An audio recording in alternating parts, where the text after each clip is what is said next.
আসসালামু আলাইকুম এভরিওয়ান। আজকের ভিডিওতে সবাইকে স্বাগতম।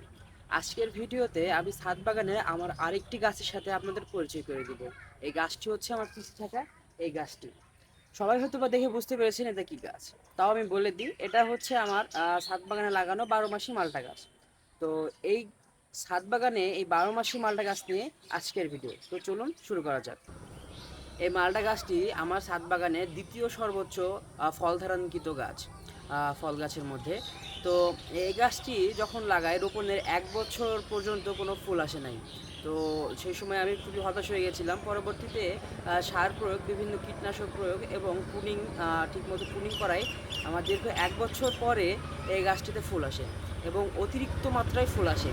কিন্তু তখন প্রচণ্ড গরমের কারণে পর্যাপ্ত পানি সরবরাহ না করতে পারায় আমার যে ফুলগুলো এসেছিল সবগুলো ঝরে যায় এবং প্রথমবার মাত্র একটি ফল আমার এই গাছে দাঁড়িয়েছিল। এবং এই ফলটা যখন আমি পরিপক্ক হয় তখন আমি এই ফলটা দেখে আমি আশ্চর্য হয়েছিলাম, কারণ ফলটি অনেক ছোট ছিল। তো আমি ভাবছিলাম যে গাছটা কি কেটে ফেলবো নাকি, এমন পরিকল্পনা করতেছিলাম। কিন্তু ফলটা কাটার পরে আমরা যখন খেলাম, তো এর মিষ্টতা আমাকে মুগ্ধ করলো। তো এই গাছটি আমি রেখে দিলাম এবং পরবর্তীতে আমার এই গাছটিতে প্রচুর পরিমাণে ফুল এসেছিল।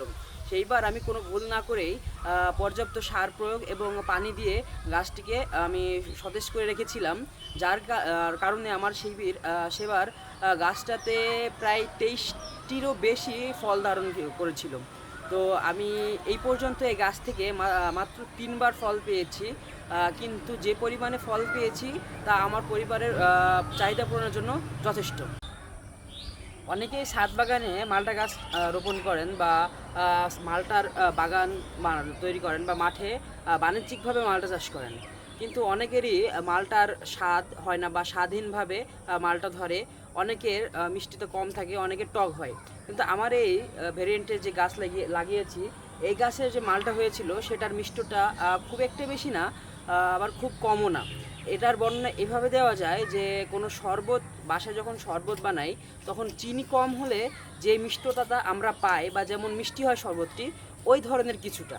মানে খুব মিষ্টিও না, আবার স্বাদহীনও না।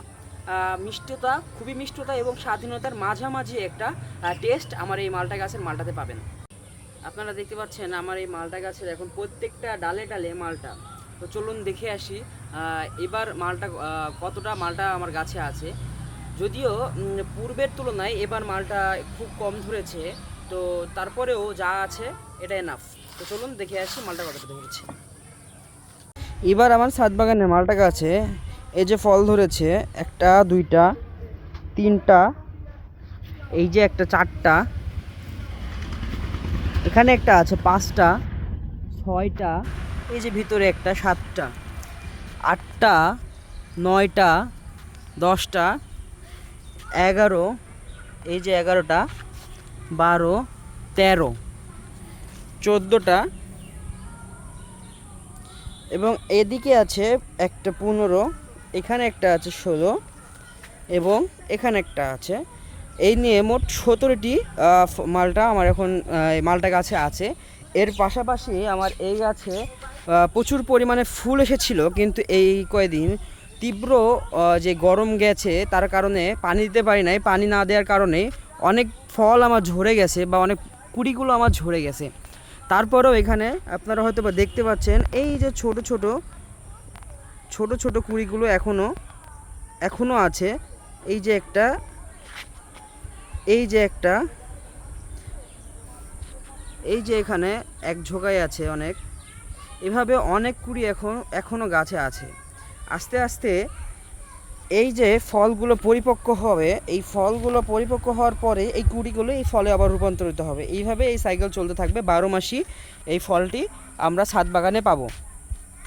এই যে এখানেও আছে, কিন্তু এইগুলো ঝরে যাওয়ার আশঙ্কায় আছে, কারণ এগুলো হলুদ হয়ে গেছে পানির অভাবে। ছাদ বাগানের আমার এই মালটা গাছ নিয়ে আজকে এতটুকুই। শেষ পর্যন্ত সাথে থাকার জন্য ধন্যবাদ, এবং পরবর্তী ভিডিওগুলো পেতে অবশ্যই ফলো দিয়ে রাখবেন। ধন্যবাদ সবাইকে।